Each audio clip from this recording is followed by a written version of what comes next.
Today we're looking at Bergson's Creative Evolution, Chapter 3, the chapter where he dives deepest into the metaphysical scheme that he wants to extract from his investigation of life and animality and matter from the perspective of evolution that we've gotten in the first two chapters and the introduction to the text. The first about 2/3 of the chapter is a steady climb in the argument towards the idea that life is an expression of two tendencies, and that these two tendencies refer back to an original reality that he calls duration, and that the second law of thermodynamics and the phenomena of life march in opposite directions. So the second law of thermodynamics describes the behavior of matter. Matter is a tendency to unmake itself, to dissipate, to take some intensive difference, to take some potential energy and expend it, to use it, to dissipate that energy. And he says basically all energy tends to convert itself into heat, and heat tends to dissipate and homogenize. And he also calls the second law of thermodynamics the most metaphysical law. So the first 2/3 of the chapter marches towards that grand view of the world and life, and then he extracts certain metaphysical implications from that. He dives back into his theory of personality and how the élan vital is a impersonal, pre-personal, you might say, consciousness that differentiates itself in a psychological manner, not in a physical manner, not according to physical laws, but according to the behavior of psychological states. So the last third of the chapter, which is what I really want to focus on, is unpacking the metaphysical implications and seeing their connection to epistemology. And epistemology is much more the topic of chapter 4 of Creative Evolution. So the chapter starts out by returning to his meditations on the nature of the intellect, not only that the intellect is incapable of conceiving of life, but he also wants to show us how the intellect arises, what the intellect is like, its essence, and how it is a partial expression of life in general, but life canalized, or life pushed down a single path at the exclusion of other options, and how we can look at the intellect as a product of evolution, but also how we need to exceed the intellect if we are going to understand the process of evolution and even the evolution of intellect itself. Now, in chapter 1, Bergson insisted that there is a difference in kind between the living and the inert, and we've seen him create basically two lists, one of the inert and one of the living. And under the category of the living, he places duration and the élan vital, and he describes it as an open system and as something natural. And following from it, we have instinct. Now, on the side of the inert, we have time and solids and the mechanical and space, and it is something closed rather than open. And the closed for Bergson is always artificial. It's not natural. It's something that we introduce into nature for our practical needs. It's a product of the intellect. The inert is really just a product of the intellect. And where the living is capable of composition, it creates and invents new forms. On the other hand, the intellect and the inert, all it does is decompose and recompose parts already existing. And this is just to say that it is externally differentiated. And life, on the other hand, is self-differentiating. And really everything comes down to this difference between a self-differentiation and external differentiation.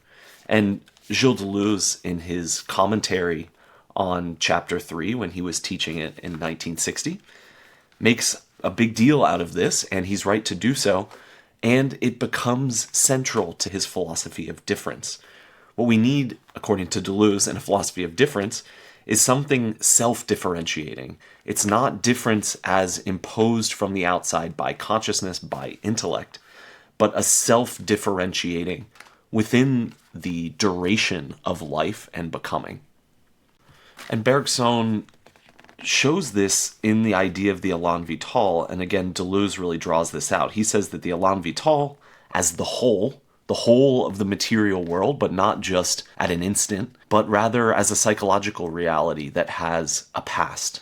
And we're going to see when we look closer at the second law of thermodynamics that the irreversibility of time implies that the past still exists and that every moment of the unfolding of the material universe has singularity, uniqueness in time, and has its own unique spot in the irreversible series.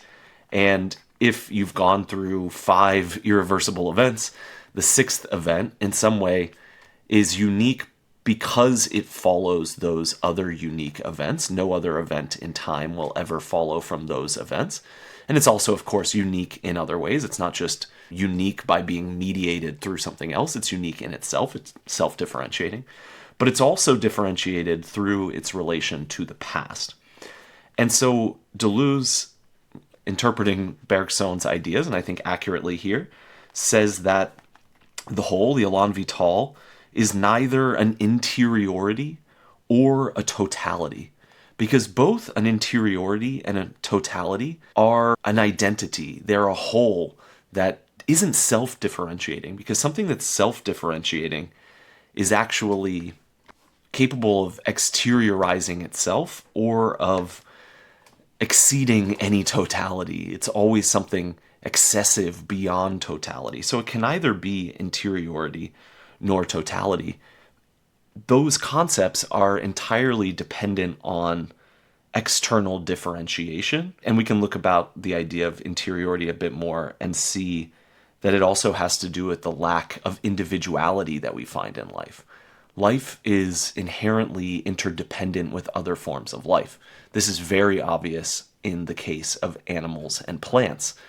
Plants provide energy for animals, and animals spread the seeds of plants and pollinate them and other things. They have evolved in reciprocal adaptation to one another. They each have taken on features and now require the other one, such that life is never fully individuated.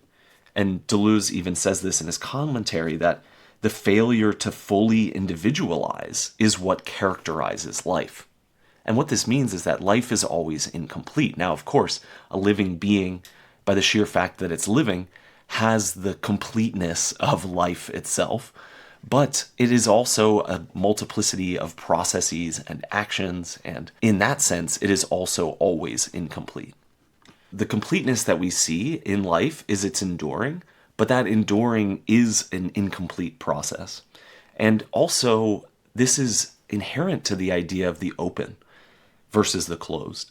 So when we do scientific experiments and when we talk about systems within science, we artificially exclude factors and take only a certain set of factors. So Bergson in this chapter looks at, you take a pot of water and you stick it on top of a burner. Well, right there we have isolated a system artificially, and we say if these things happen, you turn on the burner and eventually the water boils. Well, that's true insofar as we exclude any other causes coming in and interrupting it. When we say that we know what is going to happen in the future, we say, the water must necessarily boil in 10 minutes or so. We say this under the assumption that there will still be an atmosphere, or that the atmospheric pressure will remain fairly constant, and that, no one comes and turns it off, or that the gas doesn't shut off. There are any number of contingencies that could come in. And the necessity is only there insofar as we exclude all of these. So, insofar as we artificially close a system, we project necessity upon the actions within it. But life works through open systems, and open systems are interacting with their environment. They require energy to flow through them. So there needs to be a flux of energy through the system, and this is what we see with a living being. They need to eat and breathe, so there needs to be energy coming in, but the system is not just differentiated externally. It's not determined to be the way that it is by external causes bumping into it, but rather it has its own self-differentiating, enduring process to it. Today we call this autopoiesis, self-organization. And Bergson insisted in chapters 1 and 2 that there's no internal finality to life. but rather external finality. And again, internal finality we can think about only in terms of closed systems, like a bicycle. A bicycle has its artificial system, is organized with respect to its environment, but the mechanical parts of it form a closed system, and that is complete. Only if we ignore the wear and tear that happens on a bicycle. The finality of the bike is built into the system itself, and that, of course, was done by a human being who invented the bike or designed it. So for the closed system, the machine, the finality is baked into it, or it is encrusted or encoded into its very mechanisms. Now, in the case of life, and when Bergson insists that teleology remains exterior to the forms of life, this exteriority is not in a realm of ideas, and it's also, he says, not out in front of the organism. And in this sense, we can think about Aristotle and the idea of the prime mover thinking of all the forms of things, and everything is basically imitating the ideas as they exist in the mind of God. But rather than the teleological unity of life being in a principle within God's mind out in front of us, instead it is behind us. And instead of being actual, as it would be in Aristotle's account, for Bergson, it is virtual and it is behind us. It's in our pure memory. It's in an unconscious state of reciprocal implication that comes before the actualization of any living form. Duration in its original form, in its universal form within the Elan Vital, a kind of universal consciousness of nature itself. In this original form, it is both life and inertness, or it is both a living feeling and the materiality of dissipation and the inert. But it is these things in a reciprocal implication and within an immense multiplicity of potential directions. So, of course, we already said this, that all that life is a certain tendency of movement, and all that materiality is a certain direction of movement. The process of making itself or the process of unmaking itself.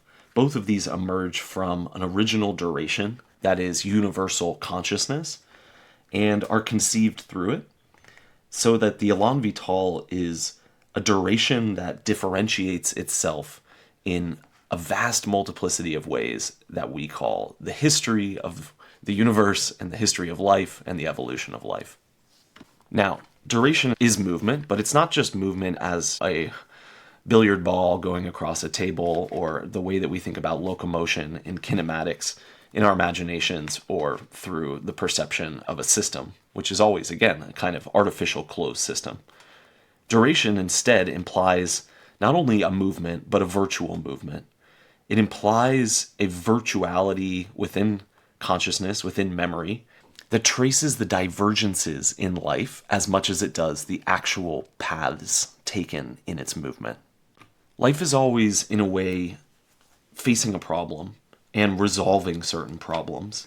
It's adapting, and it is inserting itself into the matrix of movements in the universe, and doing so through its consciousness and intelligence and adaptability. And we see this in plant life through the chlorophyll function, and we see this in animal life through the sensory motor system. Life is engaged with overcoming obstacles, with facing a problem and overcoming them, and this implies an act of invention. So the whole of the unconscious Elan Vital is a psychological ideality that is oriented towards solving a problem and making life endure and adapt.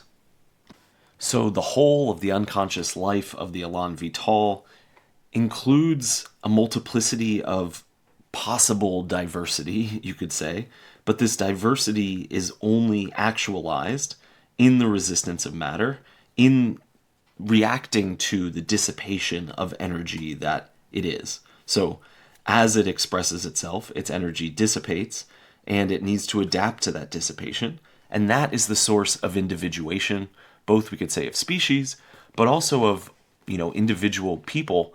Our persona is originally this multiplicity of tendencies. And as we make decisions in life and as we go down certain paths and habituate ourselves and devote ourselves to certain activities, we individuate by taking those divergent paths. And Bergson will go so far as to say that we don't actually undo the dissipation of matter. We don't, properly speaking, lift the weight back up. There's not a true negative entropy moving in the opposite direction. Instead, what we do is we hold it from falling, and we hold it in check, right? We stop it and delay it. And the way that we delay it, and the way that we accomplish that movement, a movement that holds it at bay, that is our individuation. That makes us who we are. That's what represents our uniqueness, and we really invent ourselves by creating our way of being, our singular, enduring form of life. Now, Bergson is operating under a schematization, a metaphysical schematization that he's introduced in Matter and Memory, with the inverted cone intersecting with a plane. But here he's adding to this description and using it to understand life and the emergence of all of our faculties, the evolution of our faculties, such as intellect and instinct and intuition. So across the top of a diagram, we can place pure past, and this pure past is going to be understood through the irreversibility of the second law of thermodynamics and the irreversibility of memory and the way that we experience concrete living duration. And at the bottom of the diagram, we will place pure motion, what he calls the plane of matter, a plane of images in Matter and Memory. And between these is the phenomenon of life. The phenomenon of life includes both of these. It's the coexistence of them, in some sense. The pure past, we could call being, and pure motion we could call becoming. So all of life and consciousness and the movements that we see in the world, all of that takes place between these two, what he calls integral realities. An infinity of motions interweaving together, which is the universe, forming an indivisible whole of a multiplicity, so it's an integral reality. The pure past, on the other hand, is an infinity of moments, each one unique in its own moment of time, but also with its own unique qualitative nuances. Now, the whole, that he calls the unconscious or pre-personal consciousness, and refers to directly as the Elan Vital. This is the pure past, but it's the pure past self-differentiating itself because of its multiplicity of reciprocal implications within it. It expresses itself in an infinite number of different ways. Now, the plane of pure motion should not be thought of as really existing on its own without the past, and this is the view that science takes, but it is only because it blocks out the pure past and the irreversibility and thus the continuity of duration across singular moments.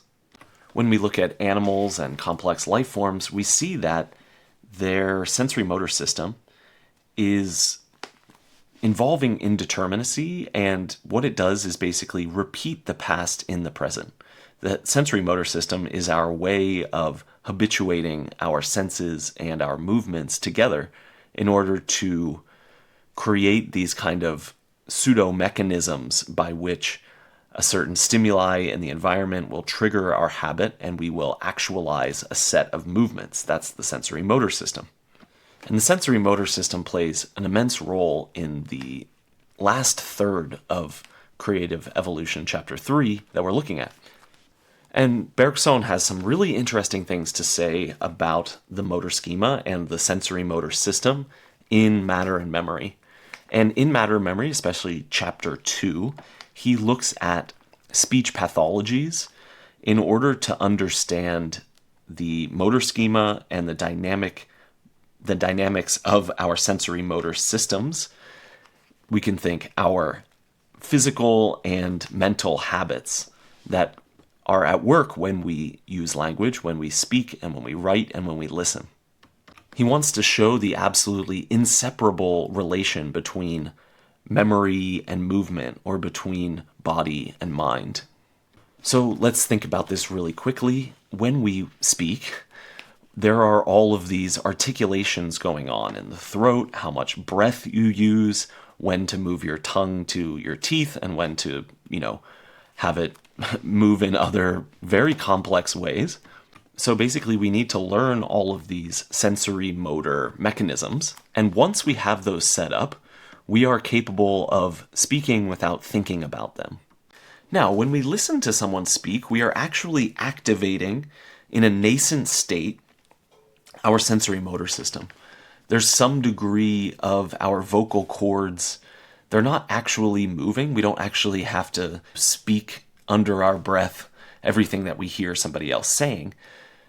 No, that's not exactly right. But what we do is something close to that. We almost sketch out the action that we would take. And when we do that, we start having these associations come up.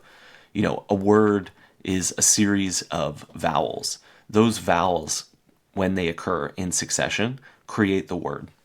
So on top of the multiplicity of sensory motor mechanisms, there is a dynamic motor schema operating on a higher level of organization.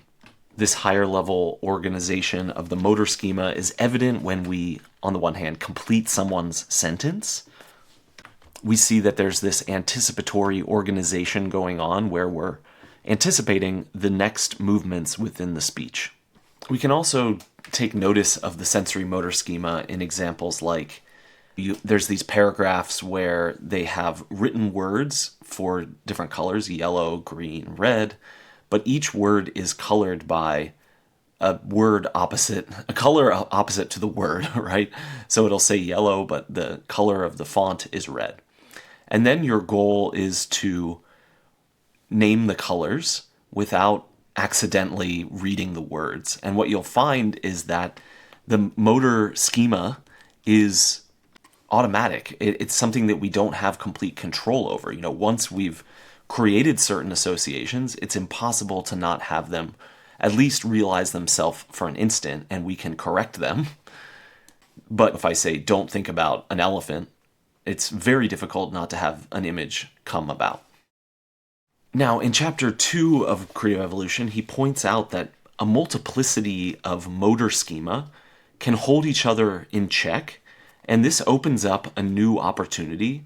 And in other places, he calls this a dynamic schema, which is understood through the planes of consciousness, the integral planes of consciousness.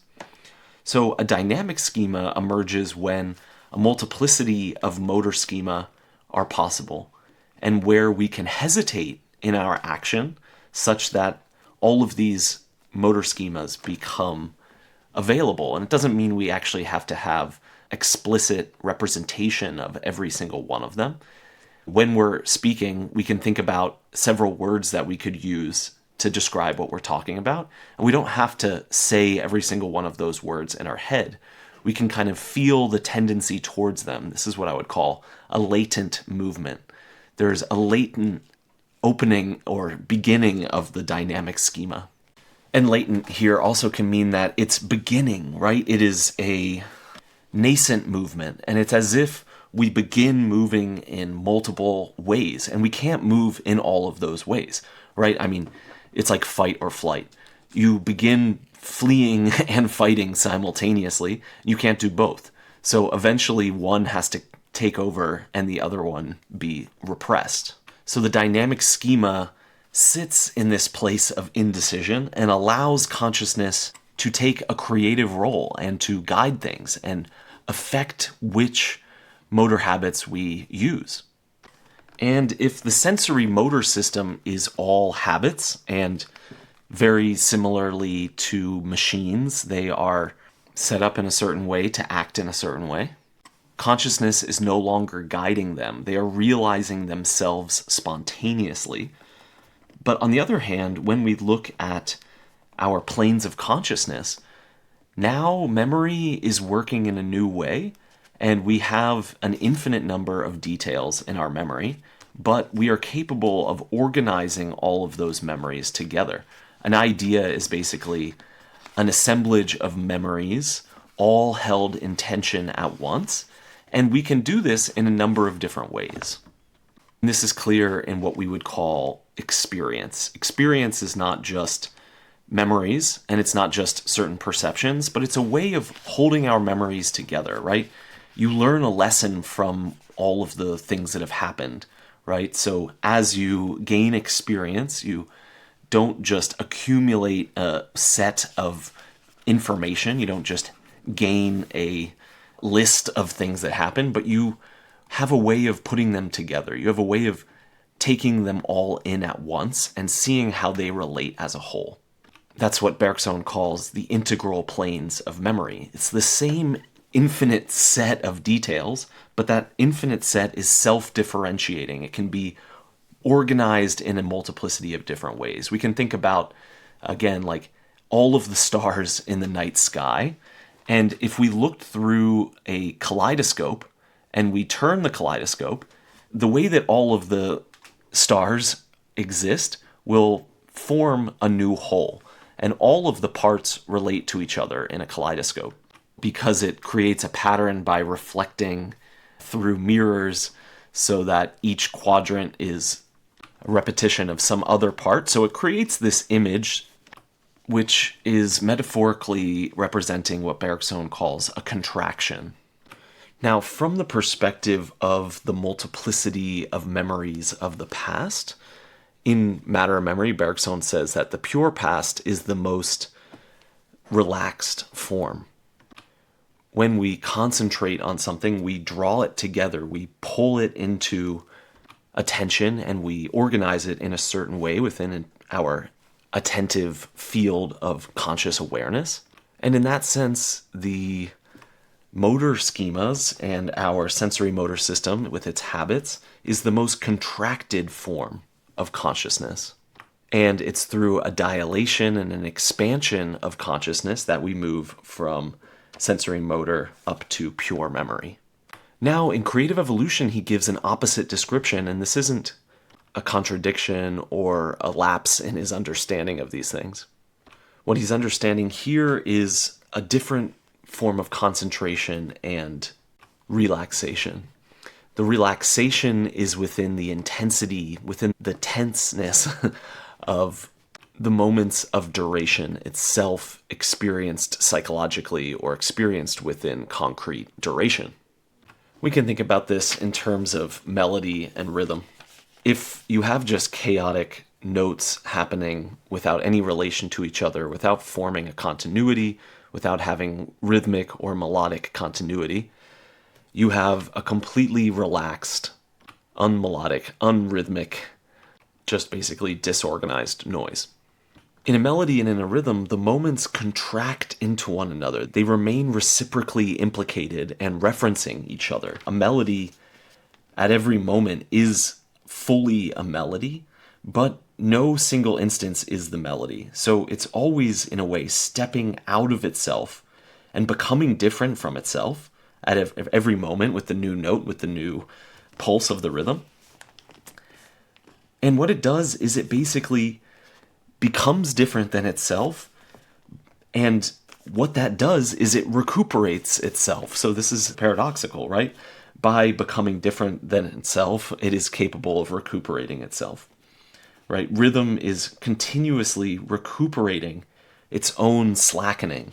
It's constantly slackening and kind of falling asleep into silence. But it shows that it has this minimal order by differentiating itself through recuperating its continuity. And a melody, the part is in the whole, but the whole is in the part. And this idea of like an overture, right? An overture is this thing that comes at the beginning of a symphony or an opera, and it includes themes from every part of the opera, right? The melodies that are in the middle and the end and the beginning, it hits on some part of them. Well, there's something like an overture to every melody considered on its own. Even the first few notes of the opening of the melody reference and refer to the later notes, right? It is contextualized in some way by the last notes. This is especially true for anyone who has memorized the melody. We could say that we experience the melody both virtually and actually, and the virtual is much more important in some ways than the actual. Of course, we also have to actualize it, but the actual is incidentally this note or this upbeat or downbeat of the rhythm. And of course, a rhythm is not just upbeats or downbeats. It is the movement between them and the reciprocal implication that comes about by one who listens to them and remembers them. And ultimately, who anticipates the ones that are to come. And when we hear the melody, we anticipate it continuing. And if somebody stops the tape or stops playing in the middle of a phrase, we feel that insatisfaction. We're expecting it to go somewhere. We have that motor schematization, the dynamic schema, anticipating what's coming next. Now, there's something like a persona to every melody and to every rhythm. There's a kind of person behind it, a kind of feeling, a kind of expression of an infinite number of details held together in a specific way that has all of the qualities and characters of a living person's perspective on the world. A friend of mine just performed, Pat Coyle, he's an amazing drummer, and did a solo set of instrumental drumming. And throughout, all of these little sub-personas, these kind of partially formulated characters were coming out through different beats and through different attitudes that he would take on when he played a certain beat. This is just to say that melodies and rhythms are integral perspectives. They're a complete fragmentary, infinitely complex, ineffable, but distinct view of the world. And that's just what Bergson means by a persona and, in a way, these integral planes of memory. Now, in the first third of chapter 3, Bergson wants to say that the emergence of matter and intellect is psychological in nature and can be understood as a relaxation that occurs within consciousness, moving from pure memory to these kind of integral planes of consciousness. He says that when we feel all of our past gathered up into what we could call our integral self, our person, this inexpressible, ineffable whole that is our entire past, we feel it pressing on us. It pushes us, and it has a kind of thrust to it. It's all of the tendencies that emerge from all of our experiences and our way of making sense of the world.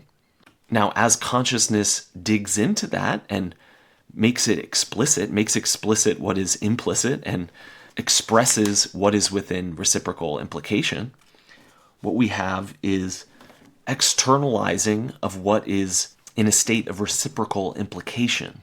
In the unfolding of the universe and unfolding of life, there's a completely inseparable relation between the pure past and pure motion. It is only the intellect that sees an opening or a separation between movement and spirit or consciousness. So the whole of the Elan Vital, the whole of our impersonal memory, relaxes. And as it relaxes, both matter and intellect are generated together and reciprocally adapt to each other, and each takes on the form of the other. And this happens in a kind of dialectic, according to Deleuze, and he shows this through Bergson's very own explanation, that intelligence takes a step forward, and then matter takes a step in the opposite direction, each one incorporating the move of the prior one until they close in on each other through progressive adaptations aimed at the conception of space. So intellect, matter, and space are all closely related to each other while remaining distinct, because it's only through a dynamic relation among them that they produce one another. Matter is a way of behaving, of movement, that only the intellect can understand. Only intellect segments things in the way that follows the movement of the behavior of matter. And this behavior is splitting from itself. The intellect is a power of cutting up, and matter is something able to be cut up. And it's the act of cutting, what he would call selection, and a selection involves a value, whether it's utility or pleasure. And of course, the intellect is useful for life. So it is the useful cutting up of movements in order to insert new actions into the movements of matter. And matter and intellect are not really capable of being reduced to one another because they're actually, in a way, antagonistic to each other. Intellect is part of our vital effort. It's an expression of life in its effort to adapt and prolong itself. Intellect must continue and deepen its relation to matter because matter keeps unmaking what the intellect has to recuperate. Entropy is the march towards homogeneity and the absolute exteriorization of everything with respect to everything else, so complete exterior differentiation. While matter does march in this direction, it's really the form of the intellect that sees the complete homogenization in the concept of space as the essence of matter. The essence of matter is rather the unmaking than it is the state of being unmade. And thus the essence of life is to be making itself rather than to be made. Again, life is characterized by its incompleteness and its activity of completing itself rather than being complete. So matter takes a step. It dissipates. It expends its energy. It exteriorizes. It is a process of exteriorization. And this gives intellect the idea. It illuminates within the intellect. It expresses what was there only virtually. Matter excites and makes the intellect work. But as it turns out, this work is really just a relaxation of our consciousness rather than an intensification of it. It's a relaxation that follows the very relaxation of matter. Matter, intellect, space are all the most relaxed forms of contraction. They're a kind of minimum of contraction, and there's no complete relaxation there. Science, in a way, works under an as-if the world could be a closed system in the way that we understand things in geometry. Like when we understand a triangle, we limit all of the exterior influences such that all we have to consider is this triangle existing in empty space. Nothing's going to come in and disturb it. We don't have the problem that suddenly the triangle is inscribed on a sphere and we move from Euclidean to non-Euclidean geometry, and all of a sudden all of our ideas are wrong. We can make this move, but from Euclidean to non-Euclidean, and when you inscribe a triangle on a sphere, the internal angles add up to more than 2 right angles. But when it's on a 2-dimensional sphere, it only adds up to that. Now, these deformations are changes to a closed system. They imply a new closed system. We move from one system to another system. And science operates under the assumption that we can do this to a certain degree, that we can isolate our systems to a certain degree and learn from them. And Bergson insists that science isn't a partial access to reality, but it is an access to the absolute. But, this is somewhat paradoxical, it only gets half of the absolute, and philosophy gets the other half. And this is to say that science understands the closed and philosophy understands the open. Science understands matter and makes use of the closed in order to understand matter. Philosophy understands duration and uses the open in order to understand it. So Deleuze says, summarizing this idea in Bergson, science is the metaphysics of matter, and metaphysics is the science of duration. And what he means is that science becomes the metaphysics of matter because it's really the projection of geometry into matter rather than the direct study of matter itself. And metaphysics is the science of duration because it secures us absolute knowledge of duration, not just a projection of space onto something non-spatial like we have in science.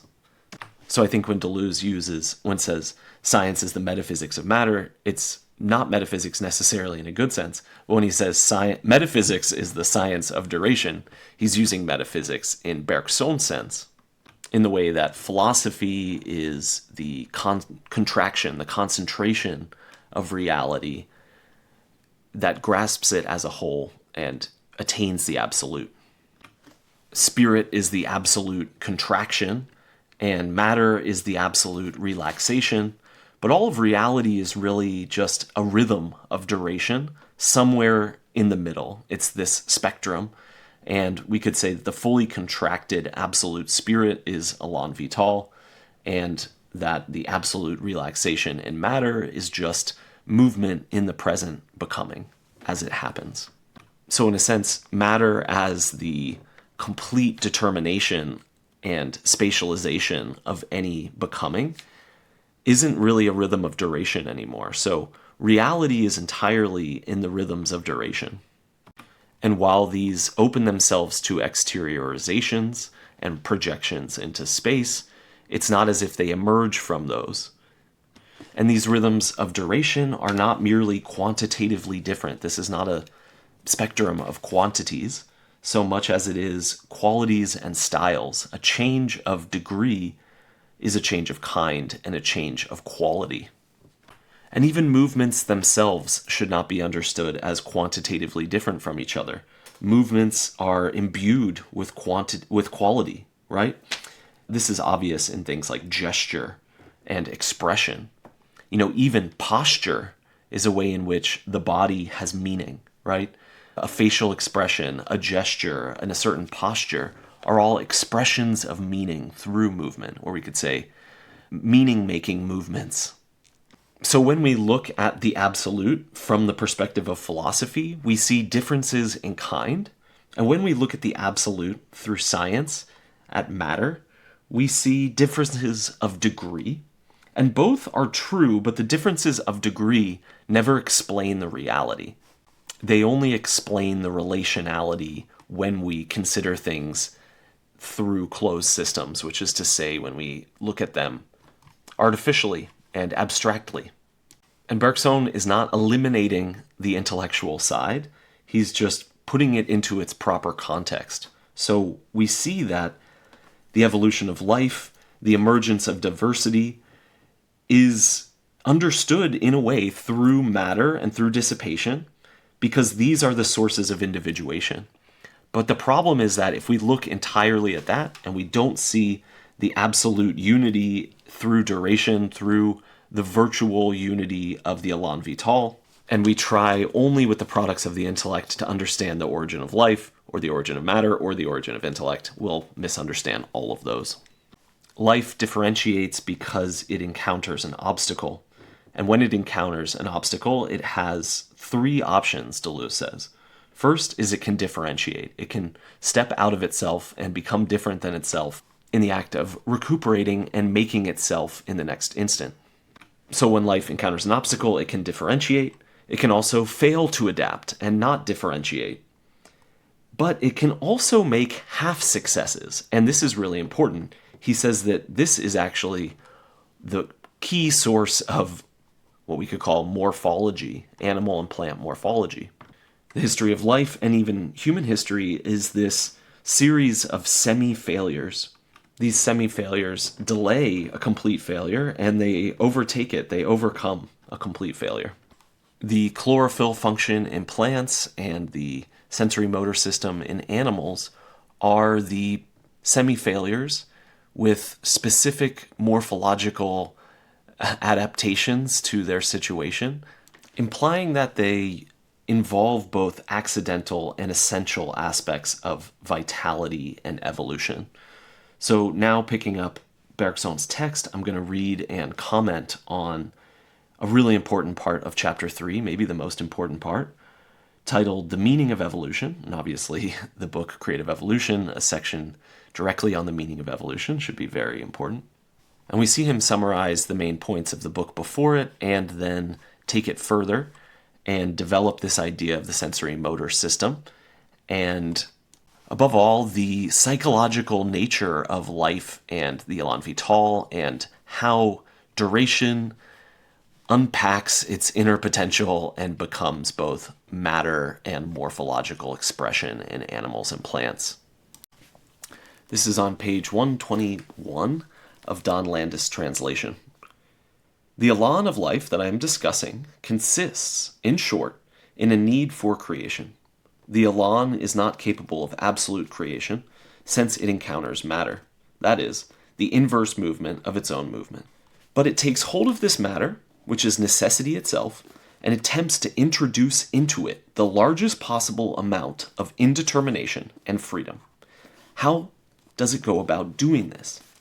I said above that the animal that is higher in the series can be thought of, roughly, as a sensory motor nervous system installed atop digestive, respiratory, and circular systems, among others. The role of these systems is to clean, repair, protect the sensory motor system, and to make it as independent of the external circumstances as possible. But above all, their role is to provide the sensory motor system with the energy it will spend on movement. Bergson goes on here to elaborate on the evolution of the sensory motor system, of the nervous system, and its gradual complexification, and says, this consists of a simultaneous development of automatic activity and voluntary activity, the former providing the latter with an appropriate instrument.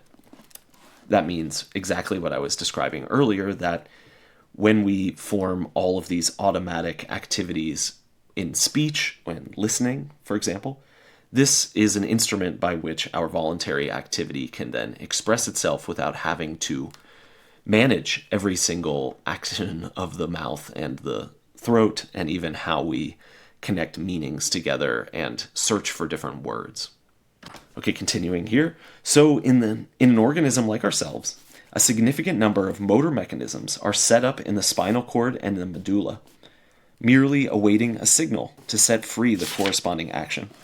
In certain cases, the will itself works to set up the mechanism. In other cases, it chooses which mechanism to release, how to combine them, and when to release them. The will of the animal is all the more effective and all the more intense as it chooses among a larger number of mechanisms, insofar as the crossroads where all of the motor pathways intersect is more complicated. Or, in other words, insofar as its brain has reached a more significant stage of development. He then goes on to discuss what we would today call the neuroplasticity of the brain, and says it's as if it were a rubber machine that could bend and squeeze itself into new forms and create new parts out of itself at every moment. And then he goes on to describe something extremely similar to that in relation to very simple amoebas, where their sensory motor system is very fluid and they have this kind of rubber-like structure. So what he's gathering together here, in a way, is a kind of embryological plasticity to life. The possibility of having a sensory motor system so flexible and so open to change and manipulation that it could rework itself at every instant. And this is precisely what the human brain is capable of doing. Now, in animal forms, because of morphology, they become more and more limited in how much they can change, right? The human body is set up for walking and crawling, and we can, of course, swim, but we can't live in water in the way that a dolphin cannot any longer come walk around on land because of its process of differentiation. But when looked at more generally, we could say that an animal is a process of procuring energy, of stocking up that energy, and spending that energy in variable and even unforeseeable directions. And this is getting more at the adaptivity and evolution. And we see animals in the water, in the air, on Earth. They have found many ways of getting around and expressing that energy in different kinds of movements, different ambulations. And the human isn't as limited. We are still very limited and have the same problem that all animals have, that we're adapted to a certain niche. But through our tools and our invention and our creativity, we are able to express that expenditure, the release of energy in new ways. Energy is multimodal. It's expressible in many different ways. Even the food that I digest, I then can use for thinking and for talking or for moving around or for just laying around or whatever. I can use that energy in qualitatively different expressions. So plant life stops the flow of energy. It stores it up. It halts it on its relaxation, right? It stops it from dissipating and gathers it up. And the animal accumulates that and finds new ways to release it. And in these releases of the energy are expressive and can be flexible and, as he says, follow into deformable canals. So taking up the passage again on page 223, he says, life as a whole, animal and plant life together, appears in essence to be the effort of accumulating energy and releasing energy into flexible and deformable canals, at the end of which it will accomplish an infinite variety of works. This is what the élan vital, passing through matter, wanted to obtain in a single stroke, and it might have succeeded had its power been unlimited, or if it could have received some help from the outside. But the élan is finite and was given once and for all. It cannot overcome all of the obstacles. The movement that it expresses is sometimes deflected, sometimes divided, but always contested. The evolution of the organic world is simply the unfolding of this battle. The first great scission that must have taken place was between two kingdoms, plants and animals, which thereby find themselves to be mutually complementary, without there necessarily having been an agreement established between them. The plant does not accumulate energy for the animal, but rather for its own consumption. But as a result, its own expenditure is less discontinuous, less condensed, and less effective than was required by the initial élan of life, essentially directed as it was towards free action.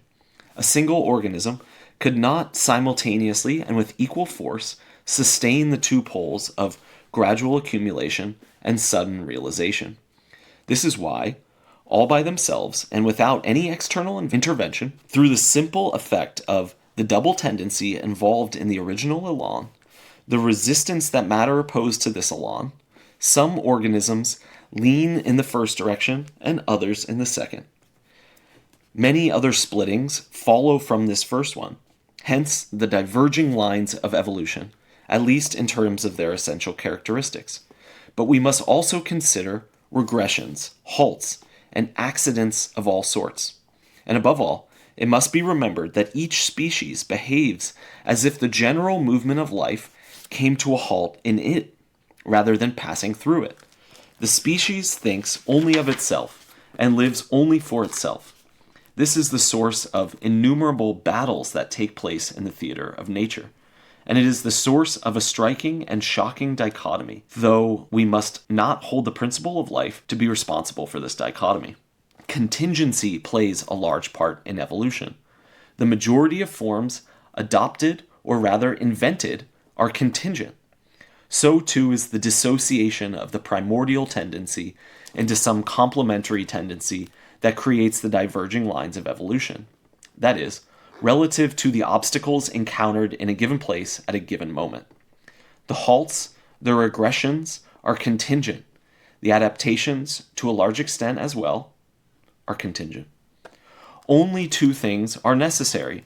First, the gradual accumulation of energy, and second, the elastic canalization of this energy into variable, indeterminate directions, at the end of which are free actions. Bergson then goes on to speculate that life on other planets could be very different.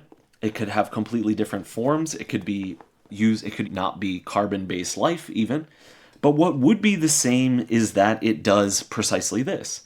It gradually accumulates energy, and then it has elastic canalizations. And elastic canalizations, we can think flexible and ongoingly differentiated, ongoingly negotiated individuations, morphology.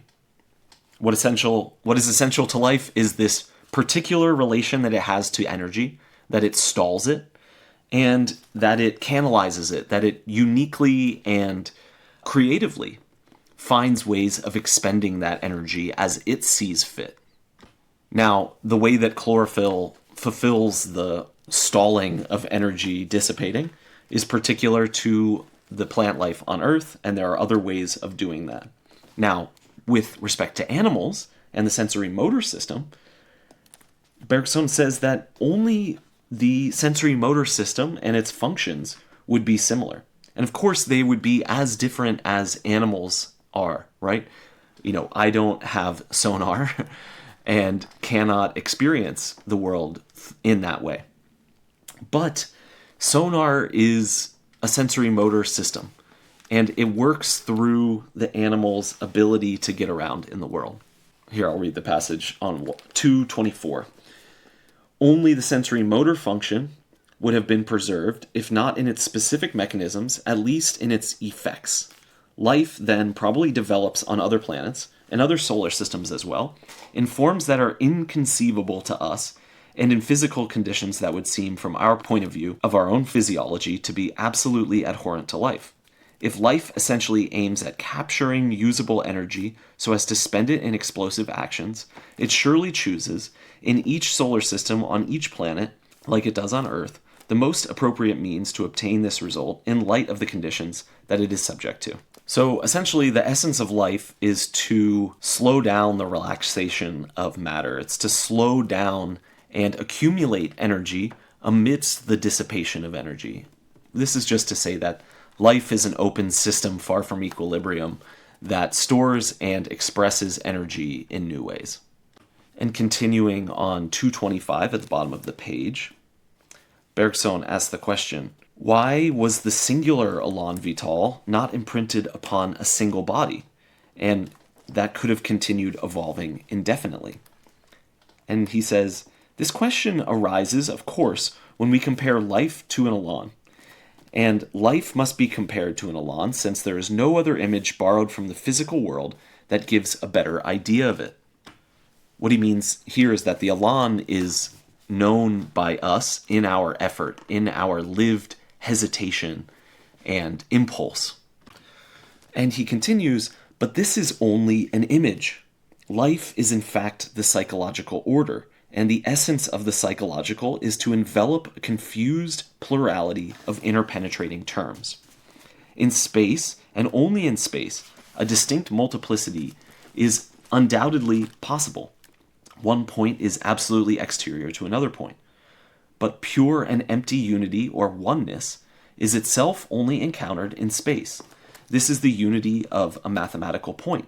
Abstract unity and abstract multiplicity are either determinations of space or categories of the understanding, whichever you prefer, given that spatiality and intellectuality are adapted to each other. But something that has a psychological nature does not fit into space, nor can it fully enter into the framework of the understanding. Is my person, at a given moment, one or multiple? If I declare that it is one, inner voices rise up and protest, namely the voices of sensations, feelings, and representations, among which my individuality is divided. But if I make it distinctly multiple, my consciousness rebels just as strongly. It claims that my sensations, feelings, and thoughts are but abstractions that I execute upon myself, and that each one of my states involves all of the others. Okay, just pausing here for a second. He's saying, if I try to say I'm a unity, then the multiplicity says no. If I say I'm a multiplicity, then the unity says no. Continuing, thus, I am, and here I must adopt the language of the understanding, since the understanding alone has a language. I am a multiple unity. I am a singular multiplicity. Pausing here again, what he's saying is that the way that I'm multiple is that I'm a multiple unity. And the way that I'm unity is to be a singular multiplicity. The idea of a singular multiplicity is basically that our life is a infinite number of unique moments, And this multiplicity is singular because it is a single duration that is only our own, with its own unique series of events. And it is, of course, indivisible, and in that sense, it is a multiple unity. Even our character and our personality at every moment in the unique context of life expresses something different, is actualized in a different way. So that everywhere we find unity, we find it through multiplicity, and everywhere that there's multiplicity, it has this singular quality to it, that it is part of an indivisible, infinite multiplicity of a single life. And of course, the individuation of every life is also dependent on a whole web of life that it is integrated within, and thus it is no longer conceivable as a unity or a multiplicity as a concept. Continuing, but unity and multiplicity are merely views or snapshots taken of my personality by an understanding that imposes its categories on me. I fit into neither one nor the other, nor into both at once, even though the reuniting of the two could give an approximate imitation of this reciprocal implication and continuity that I find in the depths of myself. Such is my inner life, and such is also life in general. If life is comparable to an impulse or an elan when it is in contact with matter, then when conceived of in itself, life is an immensity of virtuality, a mutual encroachment of thousands and thousands of tendencies that will nevertheless only be thousands and thousands once they have been externalized in relation to each other, that is, spatialized. Life's contact with matter decides this dissociation. Matter actually divides up only what is virtually multiple, and in that sense, individuation is in part the work of matter and in part the effect of what life bears within itself. As such, a poetic feeling, working itself into distinct stanzas, distinct verses, and distinct words, we can say it contains this multiplicity of individuated elements, and that nevertheless the materiality of language creates this multiplicity. But the simple inspiration, which is the whole of the poem, courses through the words and verses and stanzas. In the same way, life still circulates among the dissociated individuals. The tendency to individuate is everywhere resisted, and at the same time, completed by an antagonistic and complementary tendency to associate, as if the multiple unity of life, being drawn towards multiplicity, made all the more effort to pull back into itself, no sooner as a part detached than it tends to reunite itself, if not with all the rest, then at least with what is closest to it. This leads to a certain equilibrium between individuals and association across the entire domain of life. Individuals are juxtaposed in a society, but the society, having hardly even been formed, would like to meld the juxtaposed individuals into a new organism so as to become itself an individual that can, in turn, become an integral part of a new association. Bergson then goes on to apply this to the way that cells associate together into individuals and dissociate from the individual, and wants to say that the association is not the cause, but rather the dissociation is the cause of the multiple, while the association is possible because of this dissociation, because the dissociation does not completely destroy the virtual unity, even if it actualizes an individuation into diversity. Pure unity and multiplicity are merely expressions of the intellectual order, while the élan vital is neither pure unity nor pure multiplicity. And continuing on page 229, that if the matter into which it passes requires that it opt for one of the two, either multiplicity or unity, this choice will never be definitive. It will never be that it forever leaps into one or the other. So there is nothing accidental, then, in the evolution of life, in the double direction of individuality and association. This evolution comes from the very essence of life, and, this is to say that the individuation and the divergence and the canalization, the specialization, the separation of forms of life from each other. This is not unessential to it and doesn't destroy the unity of life, right? Because that unity is virtual. And so the actualization of difference doesn't eliminate that virtuality. And the same thing goes for consciousness and intellect. And he even says that consciousness is this need for creation, which is what he says about the Elan Vital. And it's as if the Elan Vital, in its conscious part, is always marching towards reflection and intellection. And that there's nothing accidental in life about this movement, just as there's nothing accidental, he says, about the double direction of individuality and association, meaning the multiplicity and unity.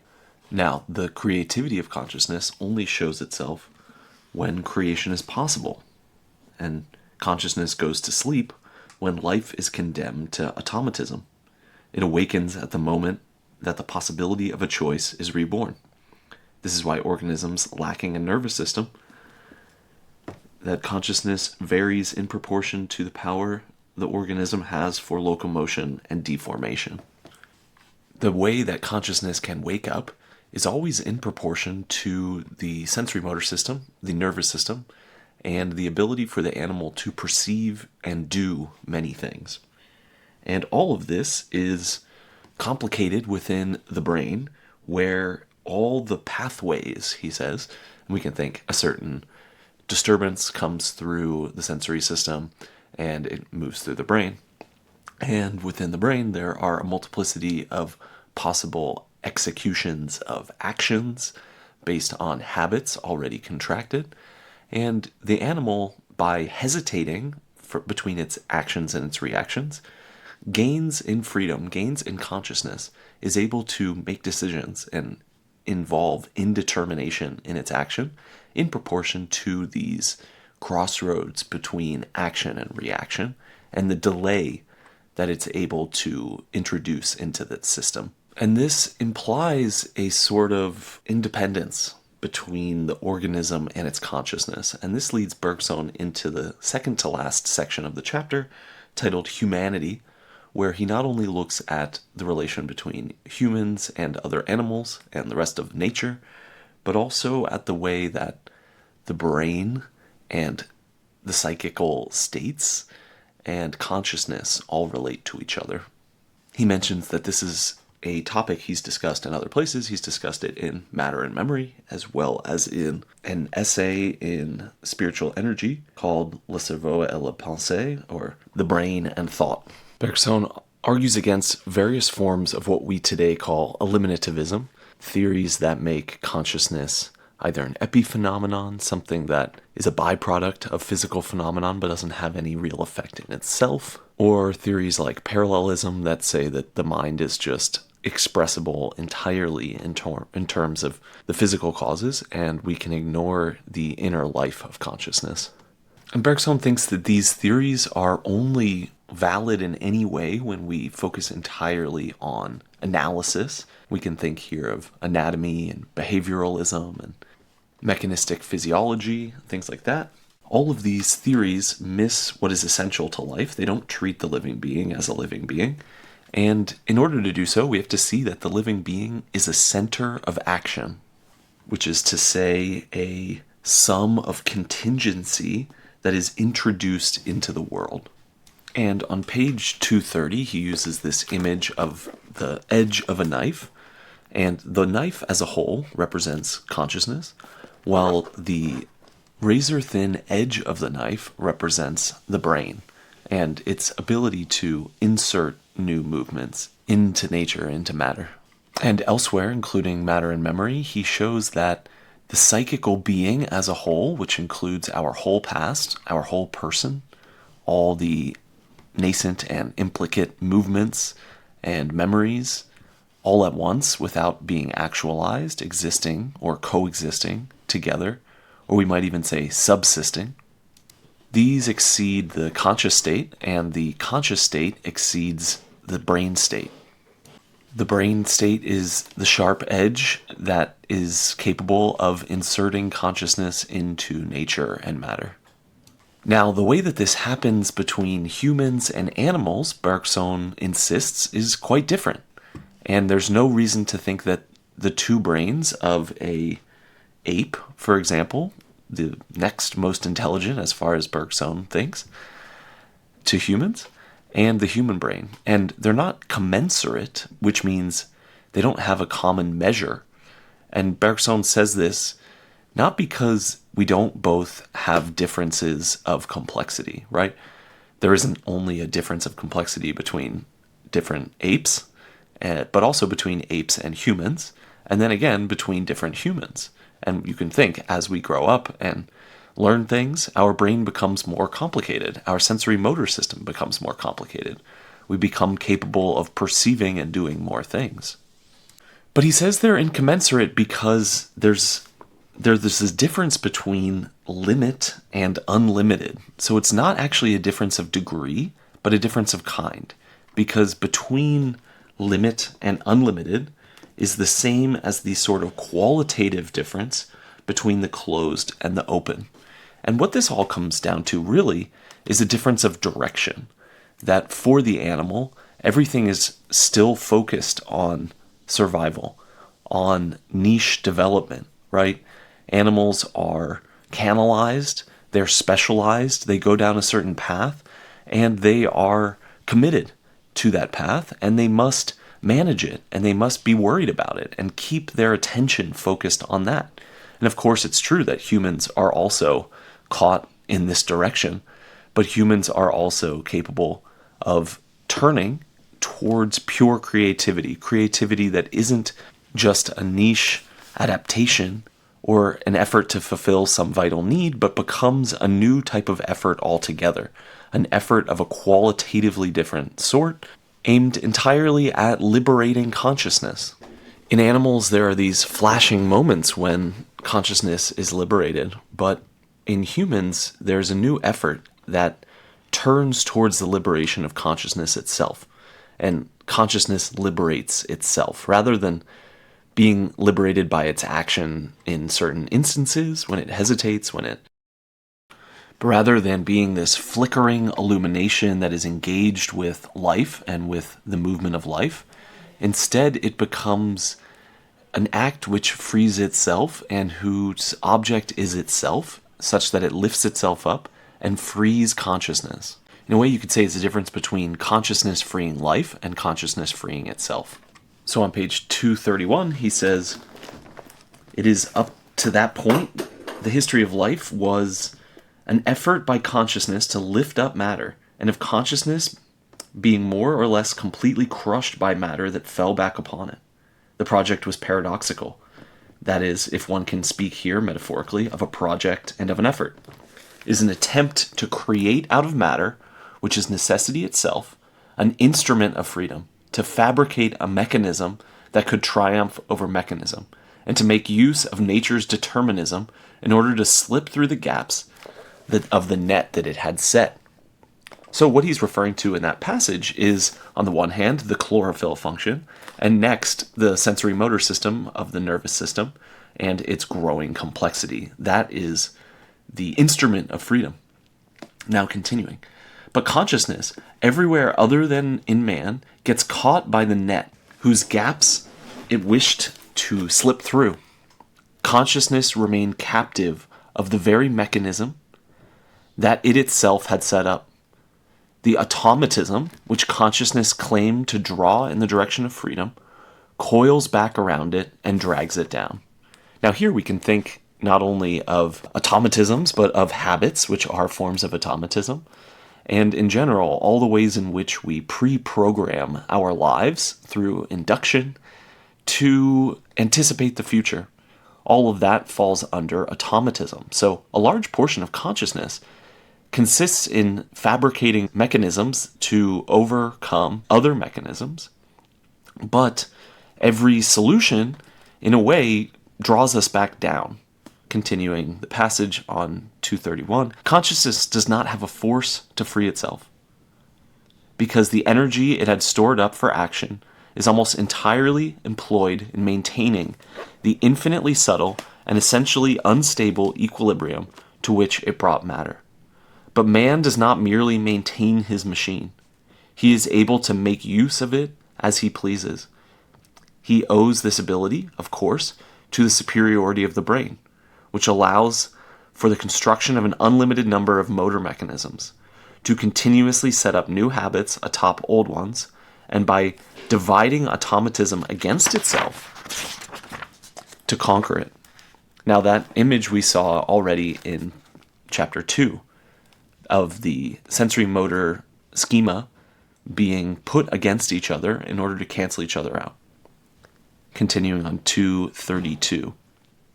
He owes it to language, which provides consciousness with an immaterial body into which it can be incarnated, and thereby frees it from having to impose itself exclusively upon material bodies that would first be carried off by the flux, and then would soon after be swallowed up. He owes it to social life, which stores and preserves efforts that have been made in the way that language stores thoughts, establishes in this way an average level to which individuals must first rise up, and through this initial increment prevents the mediocre ones from falling off to sleep, and pushes the best to rise up even higher. Okay, pausing there, we already see here a certain divergence that comes in his last main text, the two sources of morality and religion.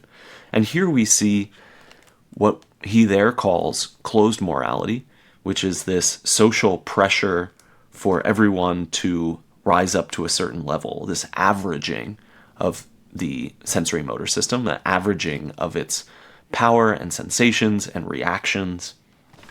And this always involves singularities, unique contingencies to the niche production of every human population, cultural differences, historical differences. So there are ways in which language, the brain, society move in the direction of animality, move in the direction of the attention to life, and work to fix us into canalized mechanisms. And there are also ways that they have been the springboard that has launched the elan in a different direction. And as he says, cleared the obstacle, so that in humans, consciousness has been able to clear an obstacle not otherwise possible. And this has meant that humans mark a new chapter in the evolution of life. And he says, in this very limited sense, it looks like the human is the endpoint and the goal. But this is just a sort of perspective. First of all, he vehemently rejects the idea of a teleology leading to humans, like we might find in Hegel or in Aristotle or various other thinkers. There's nothing in the human constitution, in the brain, or in this moment at which it springs from one way of being to another. There's nothing about that was preformed within the movement of evolution. And it's also not the case that the human represents the culmination of the whole of evolution either. Rather, we are the culmination of a certain path that is developing the intuitive, mobile, flexible, and here he's going to say spiritual and moral side of the élan vital. And while he says that the human is the raison d'être, right, the reason for evolution and life itself, only because the human is a superhuman, or the human is a moment in that evolution, not the end point, but a point at which a new evolution takes place. So rather than establishing some kind of humanism here, he's actually doing something that we might call post-human, not transhuman, not the human as the steward who is in charge of nature and needs to manage it, and not the intellectual superior being that, again, needs to govern everything, but the continuation of the vital force of life, which is overcoming itself, which is overcoming what traps it, overcoming the part of itself that is completely absorbed and obsessed with the canalization that it has assumed in order to continue its existence. And Bergson also points out that our relation as humans to plants and animals and to our ecosystem, that this is all completely necessary for us. It's not some accident or something that is given to us teleologically to fulfill our ends. No, the individuation is not complete. We are still interdependent in the web of life. And just because humanity has lifted itself out of the needs of practical life and has gained a new vantage point, doesn't mean it hasn't also fallen in its own way, and fallen in ways that animals don't fall, because we have intellect, and because our intellect itself is part of this tendency towards materiality, part of this tendency towards the relaxation and deconcentration of our consciousness. There's a kind of torpor and slumber in the intellect, not the same as plants, and actually less vitalistic and less living. And far more dangerous, as we see with climate change and colonization and all of the ways that war has sequestered and used technology in the intellect. So on page 233, he says, consciousness did not only abandon cumbersome pieces of luggage, it was also forced to give up some very valuable goods. And that's because consciousness has become primarily intellect. And he says it could have been otherwise. It could have become intuition. And intuition and intellect represent two opposite directions of conscious work. Intuition marches in the same direction as life. Intellect goes in the inverse direction, and thereby finds itself quite naturally attuned to the movement of matter. A complete and perfect harmony would be one in which these two forms of conscious activity reach their full development. Now, we can conceive of many possible intermediaries between that perfect humanity and our own, corresponding to all their intermediary degrees of intellect and intuition. And here we find the role of contingency in the structure of our species. A different evolution might have led to even more intelligent humanity, or a more intuitive one. In fact, in the humanity to which we belong, intuition is almost completely sacrificed to the intellect. It seems that in order to conquer matter, and in order to conquer itself, consciousness had to use the better part of its force. So this means that consciousness basically used up all of its force by pushing in the direction of intellect, and left itself no reserve of energy to develop into intuition. And we know that for Bergson, intuition takes a lot of effort. It's very exhausting. And so long as we push all of our energy into intellect, we have nothing left to do the difficult work of being intuitive. Our consciousness became completely absorbed in the habits of matter and in concentrating all its attention upon the manipulation of matter.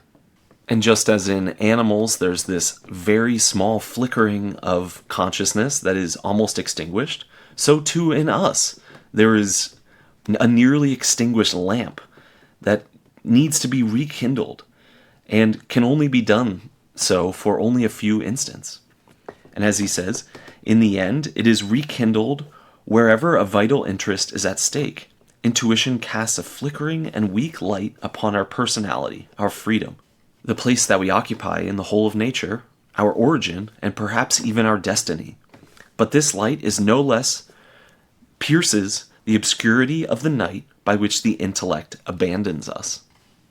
So just as life becomes individual but also associates, and just as it involves unity and multiplicity and multiple unity and a singular multiplicity, and that really we can't see it through these categories. And the same thing applies with the finalist versus the mechanist, right? There are aspects of life that manifests all of these dualities, but we can't understand life through them because they are just the ways in which our intellect construes life and, in a way, misconstrues life. So the same problem applies to spiritualism and what we might call like animism, or an animalistic view of humanity. So the spiritualist would say that the human is infinitely different than the animal and rises above the animal and is separate from the animal and is superior to the animal, etc.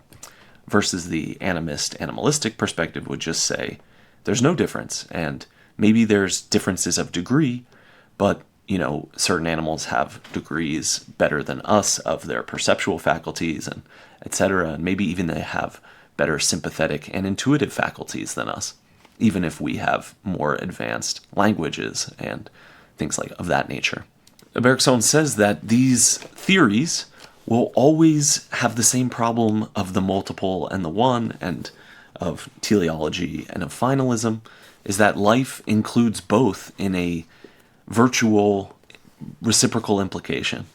So within us, there is at once the canalized individual way of being, but also the complete whole of the élan vital with all of its divergent tendencies. Now, that whole becomes more and more obscure as we become more and more fascinated by the things that we need to do in our life. The more our attention is riveted to the canalization of our species. So the transcendence of the human with respect to nature and with respect to other animals and plants is never a complete transcendence, and we still carry within us the very élan that produced the animals and the plants. And we are all kind of a surging forth together out of this impersonal consciousness of the élan vital, and separating and personalizing itself into so many different diverging lines. The human is not meant to summarize or to eliminate that multiplicity, or nor does it suffice to explain all of the other forms of life. And yet it also represents a novel becoming, a novel accomplishment of consciousness that, according to Bergson, we need to be inspired by this reality. We need to look at ourselves, as Socrates says, know thyself, and look and see what powers we have. And of course, this is our intuitive power. And by developing this, we not only create, in a way, a new humanity, like a post-human or superhuman, supra-human. We invent new faculties that humans have not actually been able to exercise before. We become capable of new action, and this new action is consciousness's ability to free itself. And this intuitive philosophy is no longer determined to be concerned entirely with a specific living being. As he says on page 235, life as a whole, beginning from the initial impulse that launched it into the world, will appear to the philosophy of intuition as an ascending wave that is opposed to the descending movement of matter. Across the majority of its surface and at various heights, the current is converted into matter by a vortex that turns in place. But at one single point, the current passes freely, drawing along with it the obstacle that will weigh upon its progress, but that does not bring it to a halt entirely. So humanity is not the halt, it is this movement that has risen to the point that it has risen to. And there's no reason to say that this is the top or that it is finished, right? He says, moreover, this rising wave is consciousness, and like all consciousness, it envelops innumerable interpenetrating virtualities for which the categories of unity and multiplicity, having been made for inert matter, are hardly appropriate.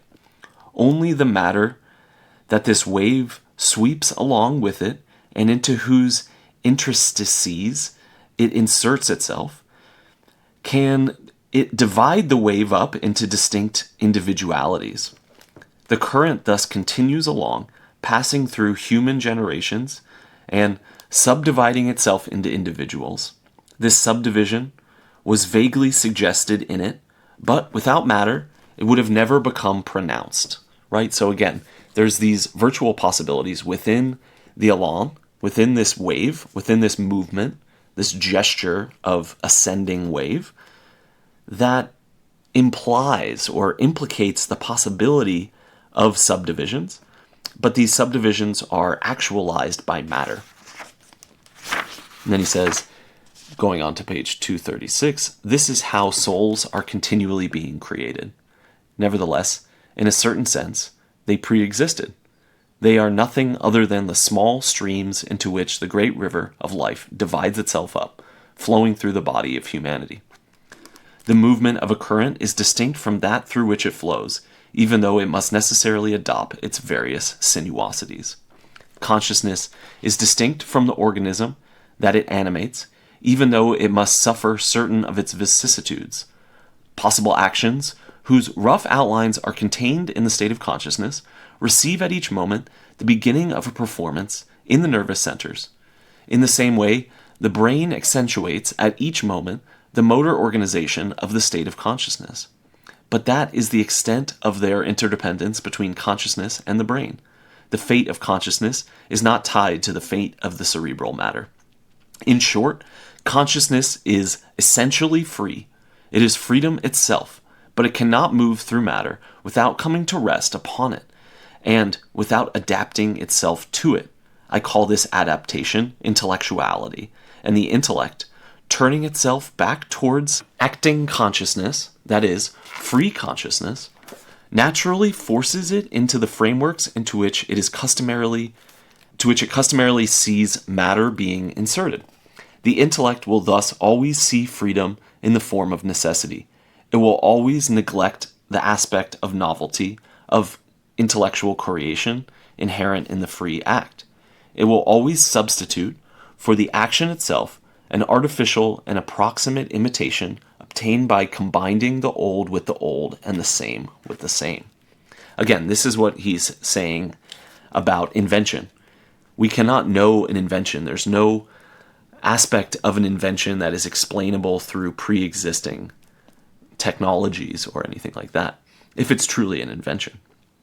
The intellect uses experiences it already has in order to explain new things that arise. But insofar as it's stuck doing that, insofar as it has its automatisms, its already set up mechanisms, its already arranged associations, the new thing will always be reduced to the old, and only the intuitive can grasp the creative act and thus the meaning and sense behind the created thing. And Bergson ends the chapter paradoxically in a way. I mean, he's tried to individuate the human, but he ends with an image in which the human is de-individuated in some sense. We see plants and animals and humans all galloping forward together in a charge against matter. Basically, all of them working in concert with one another to overcome the obstacles of matter. And this act and this effort of marching together and moving as one is also the movement by which it divides itself up. It doesn't completely conquer matter. It doesn't completely dissolve all of matter. And I should remind you that matter doesn't mean bodies or something like that. Matter is a direction of movement within the elan vital, within consciousness, within life. It's not a thing. It's not a group. It's not a set of entities. It is the halt or the resistance or the slowing down or the unmaking itself. All of life renders visible the inverse movement of matter, the movement towards indivisibility, of recuperating, of continuing and evolving and adapting. And after Ilya Prigogine and the thermodynamic theories of self-organization and autopoiesis, we see that in matter there is this tendency towards organization, or what we would call in the inorganic world, right? That the inorganic already exhibits the movement of life and the tendency towards evolution and adaptation and organization. These things, brussellators and Bernard cells and things like that, they store up energy in a way, they slow the weight from falling, right? They stop back the dissipation, at least within their open system, far from equilibrium. They need energy flowing through, but what they can do is stall some of that energy. That doesn't mean that the second law of thermodynamics is broken. It just means that in a certain subregion of the system, it's capable of storing energy in order to preserve the system itself. Humanity sits atop the whole system of plants and animals, but it isn't isolated from it, and it isn't separate from it. And as we see in the Two Sources of Morality and Religion, his last major work, there must be a working within nature that has been completely misunderstood by the spiritualist traditions and many of the religious and mystic traditions in the West, when instead what we need is to re-enter the Elan Vital. And since the Elan Vital is productive of all of nature and all of materiality, there's a certain love of all nature and all animals and all plants and all humans in the Elan Vital that we need to recuperate. And this is precisely what the mystical vision does. It puts us back in touch, not with a pre-established plan, not with something already drawn out from the beginning, but with the effort by which we create something new. And this is the spirit of the open, you could say.